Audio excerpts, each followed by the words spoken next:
Muito bem, vamos agora para terça-feira. Terça-feira, o título é A Comissão de João Batista. Os versículos, Mateus capítulo 3, versículos 2 e 3. Arrependei-vos, porque está próximo o reino dos céus. Porque este é o referido por intermédio do profeta Isaías. Voz do que clama no deserto, preparai o caminho do Senhor, endireitai as suas veredas.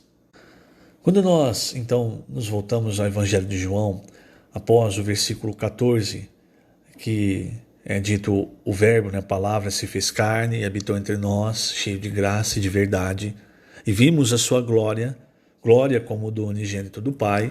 Então, após esse versículo, entra em cena João Batista, ali no Evangelho de João. O Evangelho de João, capítulo 1, versículo 15 diz: João testemunha a respeito dele e exclama, aqui é João Batista, testemunhando a respeito do verbo, da palavra, do Senhor Jesus. Este é o de quem eu disse, o que vem depois de mim tem, contudo, a primazia, porquanto já existia antes de mim. Porque todos nós temos recebido da sua plenitude em graça sobre graça. Então, João Batista, irmãos, é importante nós entendermos. Ele entra em cena com uma missão.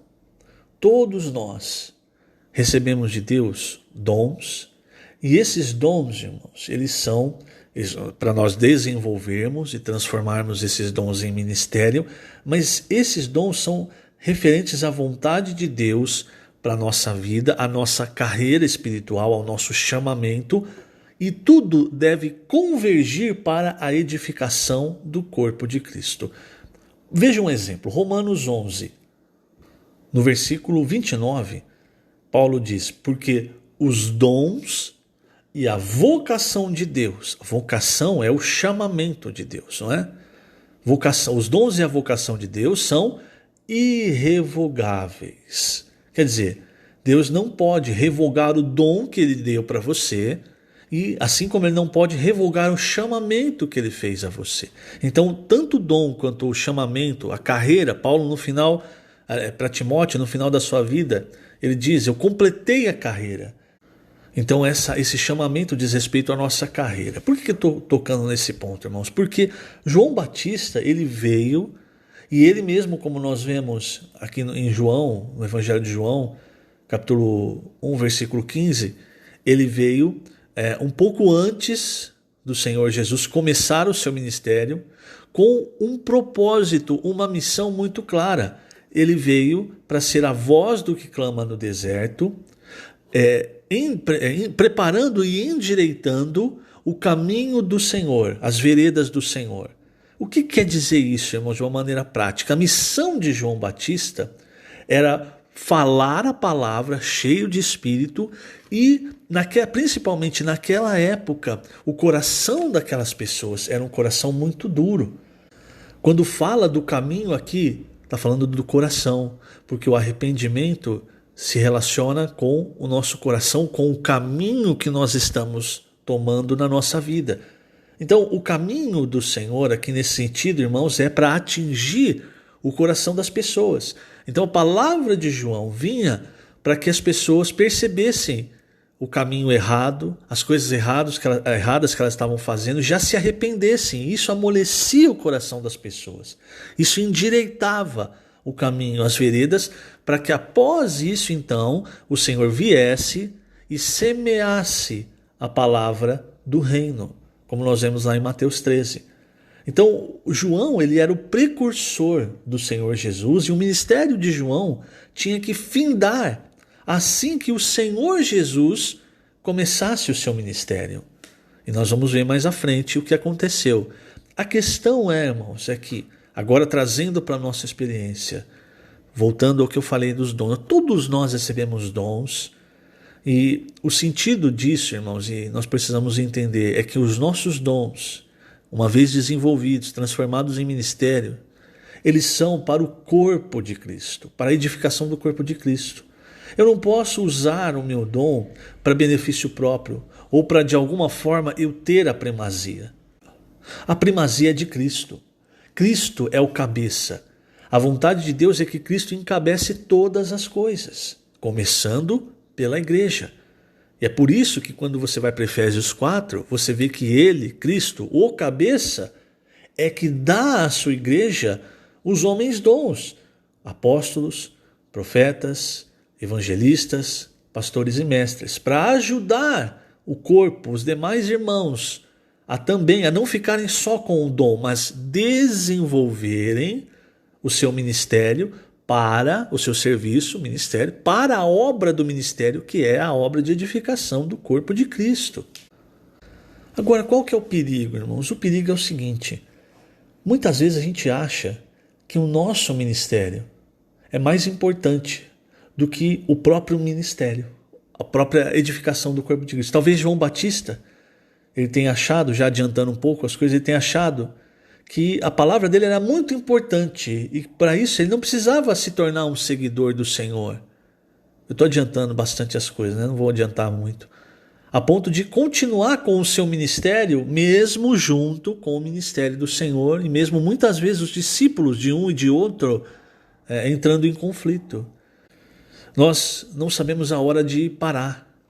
Consideramos que o nosso ministério, mesmo que às vezes ele possa até causar divisão, conflito, é até maior. Lógico, talvez não conscientemente, mas inconscientemente nós continuamos quando devemos parar, achando que o nosso ministério, a nossa palavra é maior até que o próprio ministério para a edificação do corpo de Cristo. Veja o exemplo de Saul. Saul, irmãos, ele começou humilde, ele começou bem, mas ele começou a ter sucesso. E o sucesso não é do nosso ministério, o sucesso vem de Deus. Como Paulo diz em 2 Coríntios, não provém nada de nós. Nós não podemos nem sequer pensar, vem de nós. Tudo vem de Deus. Mas aí Deus abençoa, você tem sucesso e você se apega no sucesso e acha, é o meu ministério. Isso está acontecendo por causa do meu ministério. Porque eu fiz isso, eu sou bom nisso. E aí, irmão, nós caímos numa armadilha que vários homens caíram, muitos homens de Deus caíram.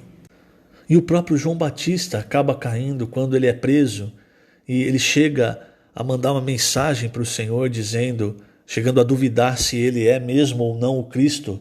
És tu o Cristo ou devemos esperar outro? Ali você percebe que quando João deveria se humilhar diante do Senhor, ele ainda tem uma posição arrogante. Mas enfim, não quero entrar nisso agora.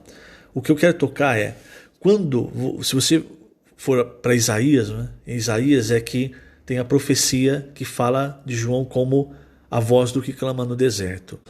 Eu vou ler esses versículos, porque veja só, nesses versículos, a palavra de Deus é tão completa, irmãos, que nesses versículos já tem uma grande advertência, não só para João Batista, mas para todos nós.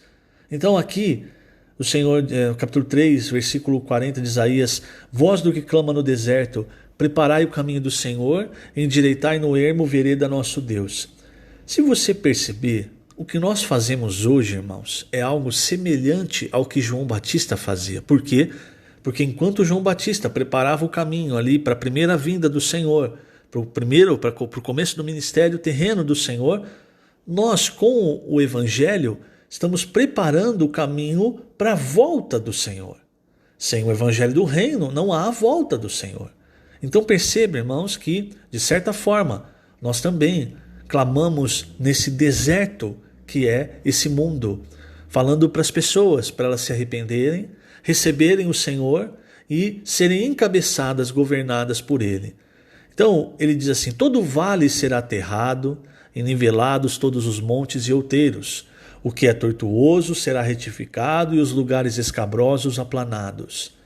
A glória do Senhor se manifestará, e toda a carne haverá, pois a boca do Senhor o disse. Uma voz diz, clama, e alguém pergunta, que hei de clamar? Toda a carne é erva, e toda a sua glória, como a flor da erva. Seca-se a erva e caem as flores, soprando nelas o hálito do Senhor. Na verdade, o povo é erva. Seca-se a erva, cai a sua flor, mas a palavra de nosso Deus permanece eternamente. Isso também é um grande aviso, irmãos. Por quê? Porque aí eu volto no ponto em que eu disse, muitas vezes nós achamos que o sucesso é nosso. E aí nós acostumamos com a glória humana, sem perceber, irmãos, que a glória humana é como essa flor que seca, ela seca rápido, é muito efêmera. Veja na própria experiência de João Batista. João Batista, ele era considerado em alta conta até pelo rei. Ele era considerado profeta por todas aquelas pessoas, até o ponto do próprio Senhor ser comparado a João Batista. O que nós precisamos entender, irmãos, na nossa vida é: o que importa não é o meu ministério. E tomar cuidado para que quando as coisas derem certo, nós não achemos que a glória é nossa. Não roube a glória de Deus. A glória é do Senhor. Em João 15, o Senhor diz, no versículo 8, nisto é glorificado meu Pai, em que deis muito fruto, e assim vos tornareis meus discípulos. Então, a glória do fruto não é nossa, é do Pai. Agora, para que dê fruto, irmãos, nós precisamos sempre entender um princípio básico e muito importante do versículo 7. Se permanecerdes em mim e as minhas palavras permanecerem em vós, pedireis o que quiserdes e vos será feito. É assim que dá fruto. Voltando para Isaías 40, irmãos, todos nós precisamos perceber que no ministério, naquilo que nós fazemos, naquilo que nós servimos, a glória é de Deus. Quem faz, na verdade, a obra de Deus é a palavra de Deus. Por isso que no versículo 8, agora voltando para Isaías 40, é dito, seca-se a erva e cai a sua flor. Quer dizer, quando nós fazemos as coisas por nós mesmos, e principalmente visando a glória, nós vamos ter a mesma experiência que Saul teve. Chega no fim, irmãos, as coisas caem, a glória, a erva seca, cai a flor. Mas a palavra do nosso Deus permanece eternamente. Quer dizer, é a palavra de Deus que faz a obra de Deus. E nós somos como canais, nós somos vasos. Então nunca se esqueça disso. Nem para o aquém e nem para o além. Porque às vezes, quando a gente fala da palavra profética também, a gente olha para a pessoa e aí você começa a julgar o vaso. Fala, esse aqui não é digno de falar, ou então esse aqui cometeu tal erro. Como aconteceu, por exemplo, na experiência de Moisés. Não olhe para o vaso, olhe para o conteúdo, para aquilo que está sendo falado. Por quê? Porque é a palavra de Deus que permanece eternamente. Eu vou finalizar a terça-feira, irmãos. Infelizmente, por causa do tempo, ainda tinha mais um ponto que eu gostaria de tocar, que está na página 10, mas por causa do tempo não vou conseguir. Mas eu vou finalizar lendo a página 10, o último parágrafo. Lembremos-nos de que somos apenas canais, vasos para fazer a obra de Deus. Portanto, não somos nós que devemos crescer, mas o Senhor. João 3,30. Convém que ele cresça e que eu diminua. João Batista foi enviado como um instrumento para introduzir Cristo. Isto quer dizer que após cumprir sua missão, ele deveria ter saído de cena para Cristo entrar em ação. Então perceba, irmãos, nós vamos falar mais sobre isso durante a semana. Perceba, todos nós precisamos perceber se no nosso serviço, quem está entrando em ação? Eu, com o meu ministério, as pessoas estão olhando para mim com o meu ministério ou para Cristo? Se estão olhando para você, você precisa sair de cena, você precisa diminuir. Se as pessoas estão vendo Cristo, aí, irmãos, é porque a palavra de Deus tem feito a obra de Deus. E nunca se esqueça, veja como a palavra de Deus ela é perfeita. Já na profecia sobre João Batista há então essa demonstração também sobre a questão da glória, sobre a palavra fazer a obra de Deus. Tudo isso, irmãos, o Senhor tem mostrado para nós, o Senhor tem nos dado, para que nós possamos seguir até o fim e não tropeçar, como por exemplo, o Saul, que começou bem, humilde, mas depois se afastou do caminho de Deus. Saul era um exemplo de pessoa que não se arrependia. A palavra ia até ele, e aí ele distorcia a palavra, ele inventava desculpa, mas não se arrependia. O arrependimento, irmãos, é o caminho de Deus para todos nós. E quando a palavra vem, e se você percebe, não estou caminhando bem, aqui não está legal, a palavra vem para nós nos arrependermos mesmo. Porque aí é com esse arrependimento que o caminho vai vai acontecendo o que fala aqui em Isaías, né? O caminho ele vai sendo aplanado, o que é tortuoso, retificado, e etc. Eu vou terminar por causa do tempo. Que o Senhor te abençoe grandemente nesse dia. Lembrando, estamos colocando essas gravações no canal do YouTube da Igreja em Ribeirão Preto. Jesus é o Senhor.